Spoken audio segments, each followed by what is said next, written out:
Welcome students. एक नए video के साथ मैं आप सभी का स्वागत करती हूँ। पिछले दो वीडियो में मैंने आपको बताया कि कुल उपयोगिता क्या होती है और सीमांत उपयोगिता क्या होती है तथा इन दोनों के बीच में क्या संबंध होता है, जिसका लिंक मैं आपको अपने डिस्क्रिप्शन बॉक्स में दे दूंगी। उसी से रिलेटेड टॉपिक है हमारा सीमांत उपयोगिता हास नियम, लॉ ऑफ डायमिनिशिंग मार्जिनल यूटिलिटी। तो अपने इस वीडियो में आज मैं आपको इस नियम के बारे में विस्तार से जानकारी दूंगी। तो अब हम जानेंगे कि सीमांत उपयोगिता हास नियम या लॉ ऑफ डायमिनिशिंग मार्जिनल यूटिलिटी क्या होता है।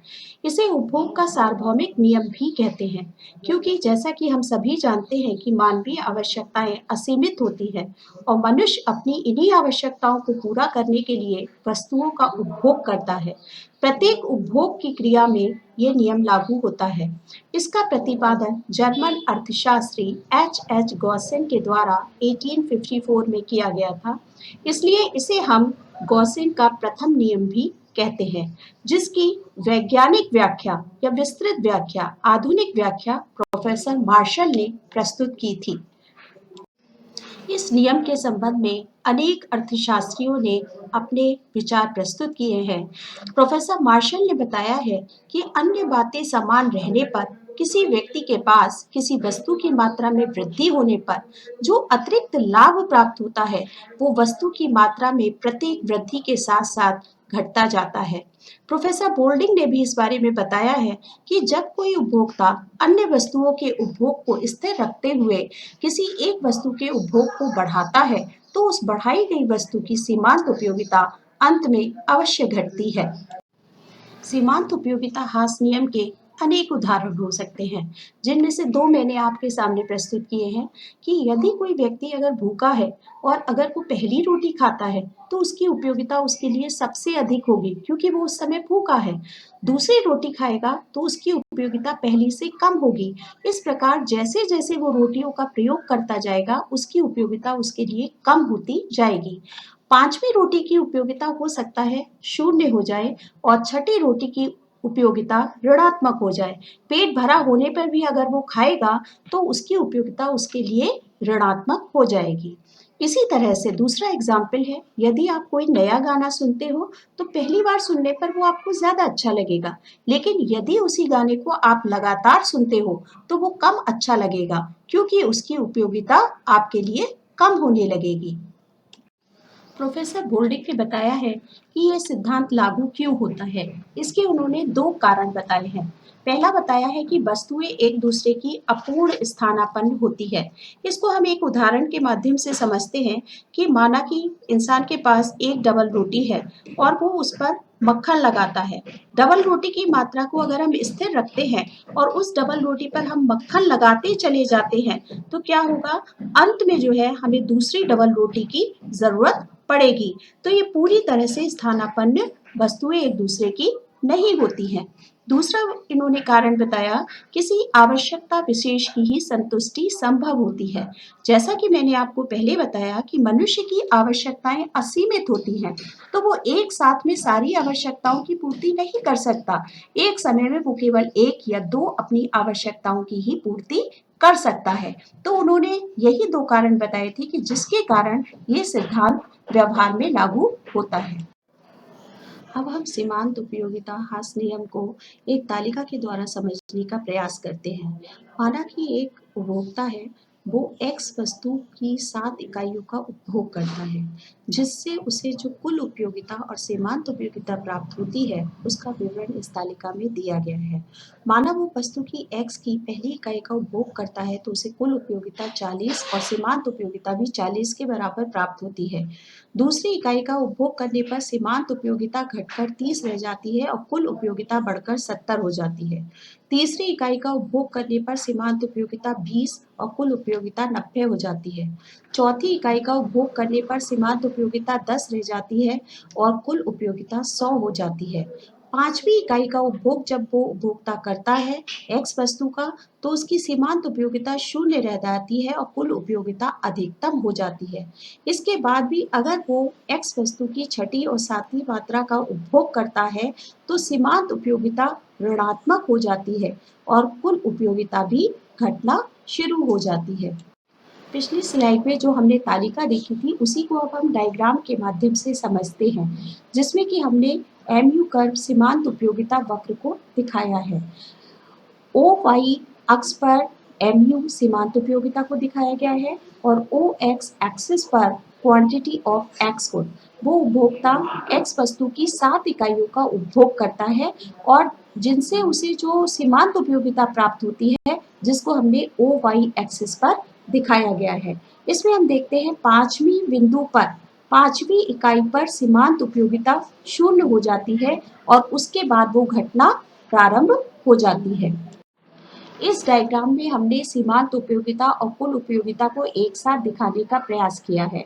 ओ वाई को हमने दो भागों में डिवाइड किया है, टी यू और एम यू पर। ओ एक्स एक्सिस पर क्वांटिटी ऑफ एक्स गुड को दिखाया गया है।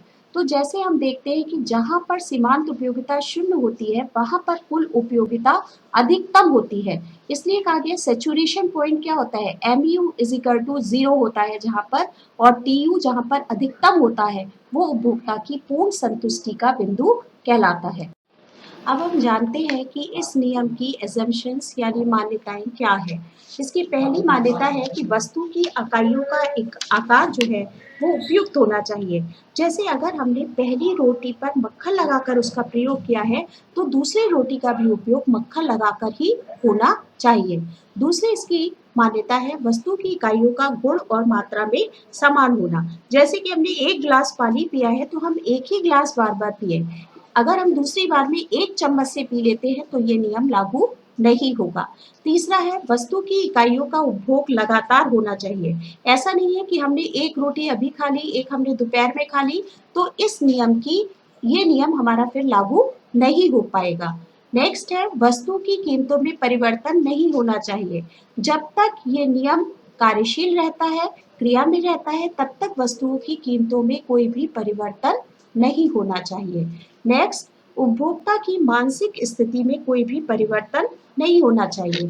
मानसिक स्थिति में परिवर्तन कब होता है, जब व्यक्ति मादक पदार्थ का सेवन कर ले। माना उसने एक रोटी खाई या एक गिलास पानी पिया, उसके बाद उसने कोई भांग खा ली या कुछ और मादक पदार्थ का सेवन कर लिया, तो उसकी भूख और प्यास घटने के बजाय बढ़ जाएगी। ऐसी स्थिति में ये नियम लागू नहीं होगा। नेक्स्ट, उपभोक्ता विवेकशील हो। विवेक मीन्स अच्छे और बुरे का ख्याल रखने वाला हो। उसे पता है कि वो क्या सही कर रहा है और क्या गलत कर रहा है। लास्ट है उपभोक्ता की आय, रुचि, फैशन आदि स्थिर रहना चाहिए। जब तक ये नियम क्रियाशील रहता है तब तक उपभोक्ता की आय में, रुचि में और फैशन में कोई भी परिवर्तन नहीं होना चाहिए। इस नियम के कुछ अपवाद भी है, एक्सेप्शंस। फर्स्ट है जब वस्तु की मात्रा सूक्ष्म होती है तो ये सिद्धांत लागू नहीं हो सकता। जैसे अगर प्यासे व्यक्ति को बूंद बूंद पानी दिया जाए तो हर अगली बूंद की उपयोगिता कम होने के स्थान पर बढ़ जाती है। सेकेंड है एंटीक वस्तुओं का कलेक्शन करना। अगर किसी व्यक्ति को दुर्लभ वस्तुओं का कलेक्शन करने का शौक है तो उसके पास जैसे जैसे वस्तुओं की मात्रा में वृद्धि होती है उसका ये जो उसके प्रति क्रेज है वो बढ़ता जाता है, कम नहीं होता। तो ये ऐसे में उपयोगिता कम होने के स्थान पर बढ़ती जाती है। नेक्स्ट है मादक वस्तुओं का सेवन करना। यदि व्यक्ति जो है मादक पदार्थों का सेवन करता है तो उपयोगिता कम होने के स्थान पर बढ़ती है। नेक्स्ट, मधुर संगीत सुनना। अगर कोई संगीत हम बार बार सुनते हैं तो उसकी उपयोगिता बढ़ती है, घटती नहीं है। नेक्स्ट है उपभोक्ताओं की संख्या में वृद्धि होना। जैसे कि हम देख सकते हैं कि अगर टेलीफोन के कनेक्शनों के संबंध में ये बात कह सकते हैं, अगर किसी शहर में टेलीफोन के कनेक्शनों की संख्या लगातार बढ़ रही है तो उतने ही अधिक लोग टेलीफोन का उपयोग करने लगेंगे।